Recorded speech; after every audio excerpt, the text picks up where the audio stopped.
Assalamualaikum warahmatullahi wabarakatuh. Selamat pagi anak-anakku yang hebat, kelas 6A dan kelas 6B. Hari ini kita akan belajar PKN tentang keberagaman ekonomi era globalisasi di Indonesia. Nah, kenapa kita belajar keberagaman ekonomi pada era globalisasi? Karena sekarang ini kita ada pada masa globalisasi, era globalisasi. Nah, globalisasi sendiri kalian sudah tahu adalah sifat yang mendunia. Jadi kita akan sangat mudah untuk mengetahui informasi dari dunia dimanapun. Kita bisa mencari dengan sangat mudah, kita bisa membuka YouTube, membuka Google, jadi akan mudah. Maka hari ini kita belajar tentang keberagaman ekonomi pada era globalisasi. Selanjutnya, apa itu pengertian keberagaman? Nah, pada dasarnya keberagaman itu sama dengan kalimat atau kata keanekaragaman. Sama juga dengan bermacam-macam, sama juga dengan banyak. Jadi, dalam arti luas, keberagaman adalah kondisi dalam masyarakat yang terdapat banyak perbedaan dalam berbagai bidang, khususnya yang ada di Indonesia. Selanjutnya, apa toh keberagaman ekonomi? Nah, keberagaman ekonomi berarti ekonomi tersebut bermacam-macam yang dapat dilihat dari berbagai aspek. Contohnya, aspek peralatan dan perlengkapan hidup manusia, sistem ekonomi, sistem kemasyarakatan, sistem pengetahuan, mata pencaharian hidup, kesejahteraan, dan kemampuan hidupnya. Keberagaman ekonomi juga merupakan perbedaan tingkat ekonomi. Dari tingkat ekonomi itu maksudnya ada yang kaum berada ataupun yang kurang pada suatu daerah atau masyarakat. Di antaranya adalah pada tingkat pendapatan. Jadi tingkat pendapatan masyarakat itu berbeda. Komoditas utama dan masih banyak lagi yang lainnya. Nanti kalian bisa lihat pada buku tema ya, itu nanti tema 4, nanti yang subtema 1. Nah, sekarang di sini mengapa ekonomi setiap orang beragam?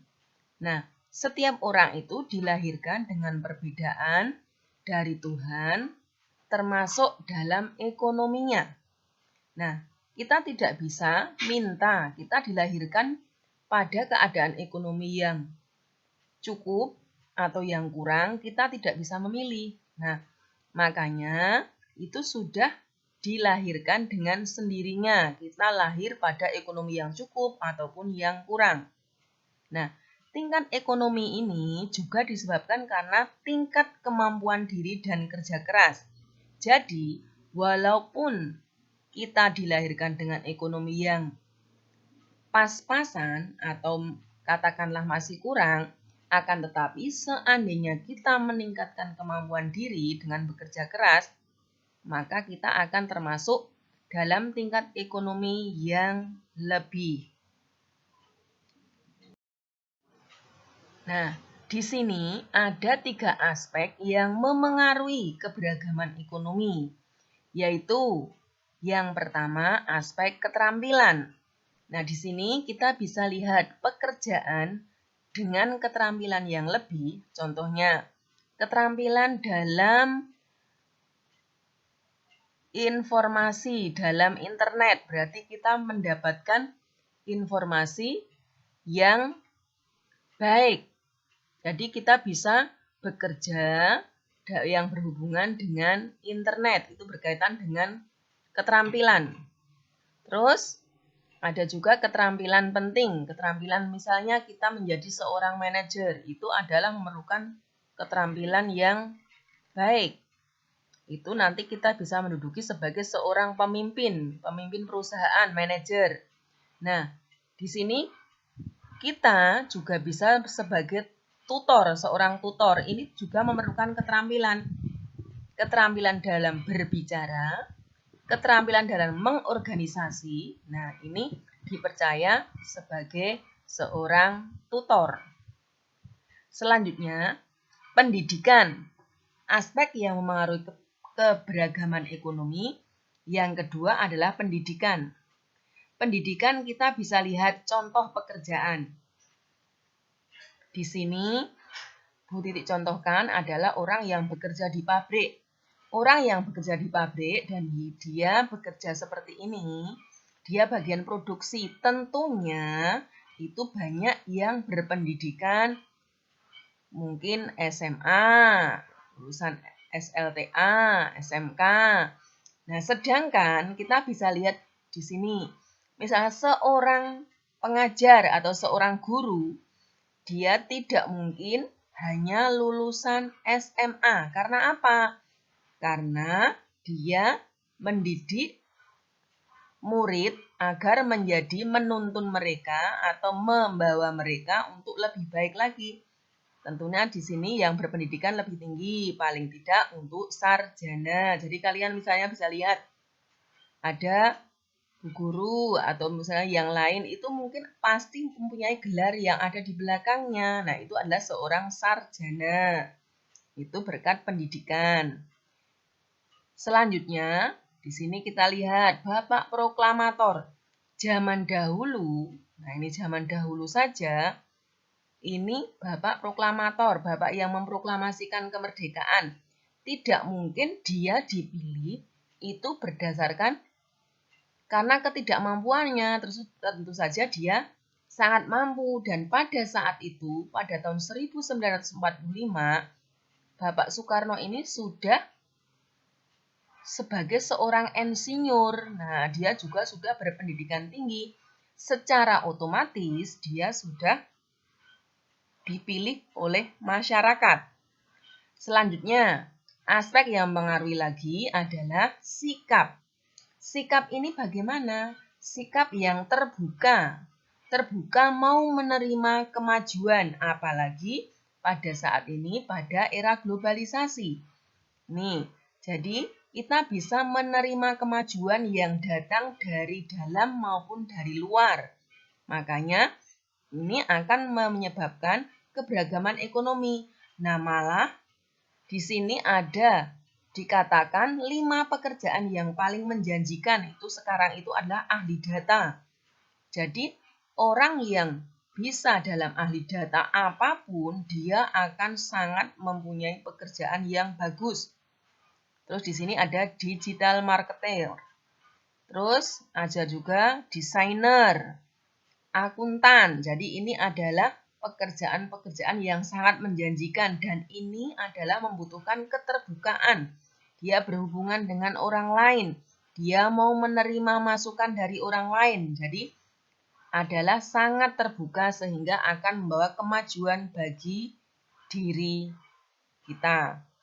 Selanjutnya, apalagi ini di sini Bu Titik gambarkan orang yang bersalaman. Ini adalah maksudnya bekerja sama dengan orang lain. Jadi dia mau bekerja sama dengan orang lain dengan baik, akhirnya terciptalah suatu pekerjaan yang baik. Nah, itu tadi adalah aspek yang mempengaruhi keberagaman ekonomi. Selanjutnya, kenapa Indonesia itu mempunyai berbagai macam keberagaman? Nah, ini ada 5 penyebab keberagaman di Indonesia. Karena Indonesia terkenal dengan bermacam-macam kebudayaan, bermacam-macam agama. Nah, apa sebabnya? Nah, di sini Bu Titik tuliskan ada 5 penyebab keberagaman di Indonesia. Yang pertama adalah letak strategis Indonesia. Nah, Indonesia itu terletak di antara 2 samudra serta 2 benua. Ini sudah kita pelajari pada kelas 5. Nah, makanya negara Indonesia adalah merupakan jalur perdagangan internasional. Karena menjadi jalur perdagangan, secara tidak langsung maka lalu lintas itu akan membawa komoditas dagang. Nah, selain komoditas dagang, tentu saja akan membawa pengaruh kebudayaan terhadap bangsa kita. Itu adalah karena letak kita yang strategis. Jadi, kita banyak didatangi oleh orang-orang luar Indonesia. Jadi, kebudayaan otomatis akan berpengaruh terhadap bangsa kita. Yang kedua adalah kondisi negara kepulauan. Karena kondisi negara kepulauan, maka kita terdiri dari daerah pantai, pegunungan, juga ada daerah yang subur, mungkin kurang subur, ada padang rumput, dataran rendah, rawa, sehingga karena keadaan seperti itu juga dapat menghambat hubungan antar masyarakat dari pulau yang berbeda-beda. Karena ada hambatan seperti itu, maka kemajuan pada masyarakat itu juga berbeda.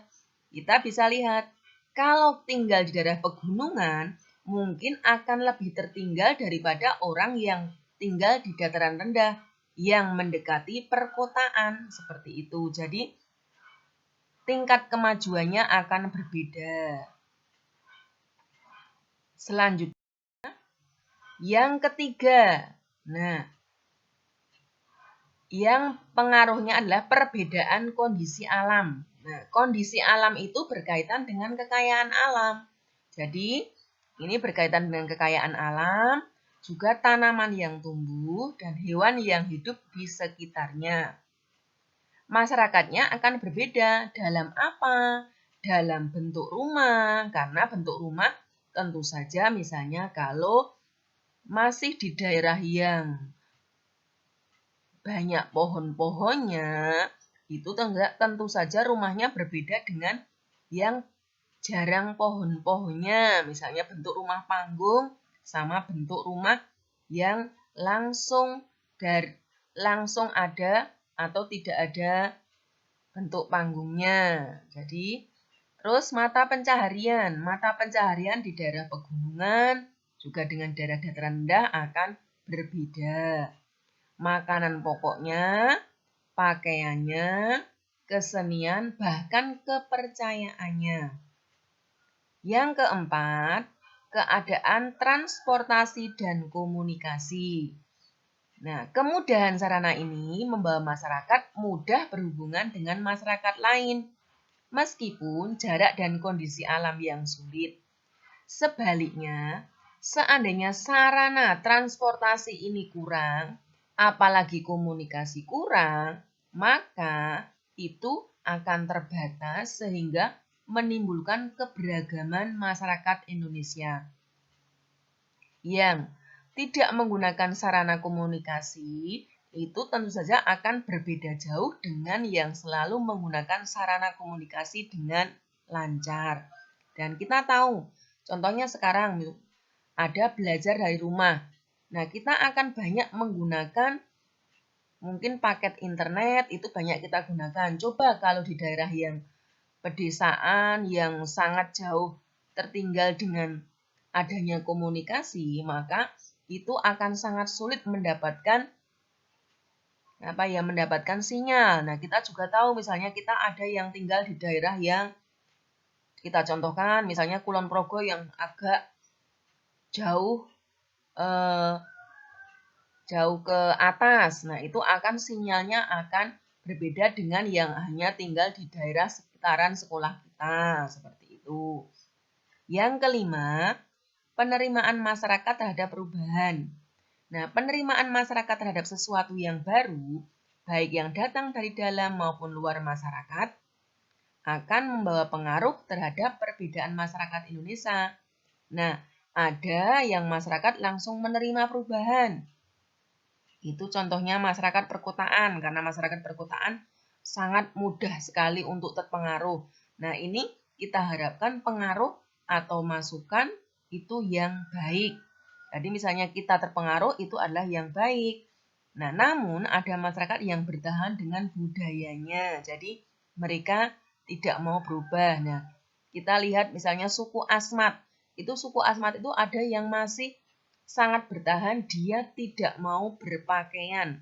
Walaupun sudah ada yang masuk ke sana, akan tetapi mereka tetap bertahan dengan budayanya. Selanjutnya, sekarang sikap apa yang harus kita kembangkan dengan adanya keberagaman ekonomi? Nah, dengan adanya banyak keberagaman ekonomi, maka sikap yang harus kita kembangkan adalah yang pertama, saling menghargai. Jadi kita saling menghargai dengan semua orang tanpa membeda-bedakan status ekonominya. Seandainya kita termasuk dalam ekonomi yang berlebih atau cukup, maka kita juga harus menghargai yang ekonominya masih kurang atau pas-pasan. Nah, itu jadi kita tidak boleh membeda-bedakan teman. Seperti itu. Yang kedua, membantu orang yang membutuhkan. Seandainya ada orang yang membutuhkan bantuan kita, apapun itu, kalau kita bisa membantu, kita harus membantu. Yang ketiga adalah jangan merasa malu dan iri dengan orang yang lebih mampu. Misalnya kita tidak mampu melakukan, maka kita tidak boleh malu, tapi kita harus bertanya. Tapi kita juga tidak boleh iri. Misalnya nanti kita menuduh teman kita malah berbuat yang tidak baik. Seperti itu, misalnya teman kita mempunyai kemampuan ekonomi yang lebih, malah kita menuduh, oh orang tuanya karena bekerja melakukan korupsi. Nah, itu tidak boleh seperti itu. Jadi, kita tidak boleh iri. Selanjutnya, yang keempat, selalu berusaha dan meningkatkan kemampuan diri. Kalau kita selalu berusaha dan meningkatkan kemampuan yang ada pada diri kita, tentu saja besok kita termasuk dalam keberagaman ekonomi, tapi kita termasuk yang status ekonominya tinggi. Karena kita selalu berusaha dan meningkatkan kemampuan diri. Apa yang kurang pada diri kita selalu tingkatkan. Tingkatkan maksudnya tingkatkan dalam hal agar kekurangan kita menjadi kelebihan kita. Seperti itu. Nah, itu tadi adalah sikap yang harus dikembangkan dengan adanya keberagaman ekonomi dalam era globalisasi yang ada di Indonesia. Nah, semoga nanti bermanfaat ya. Nah, sekian pertemuan hari ini. Jangan lupa tetap semangat dan selalu bahagia belajar di rumah. Sabar ya. Insya Allah sebentar lagi kita nanti akan bertemu, mungkin akan ada pertemuan ya. Jadi kita tunggu informasi dari pemerintah. Jangan lupa Cita Mas Jajar. Cuci tangan dengan sabun, memakai masker, selalu memakai masker, dan jaga jarak. Terima kasih. Assalamualaikum warahmatullahi wabarakatuh.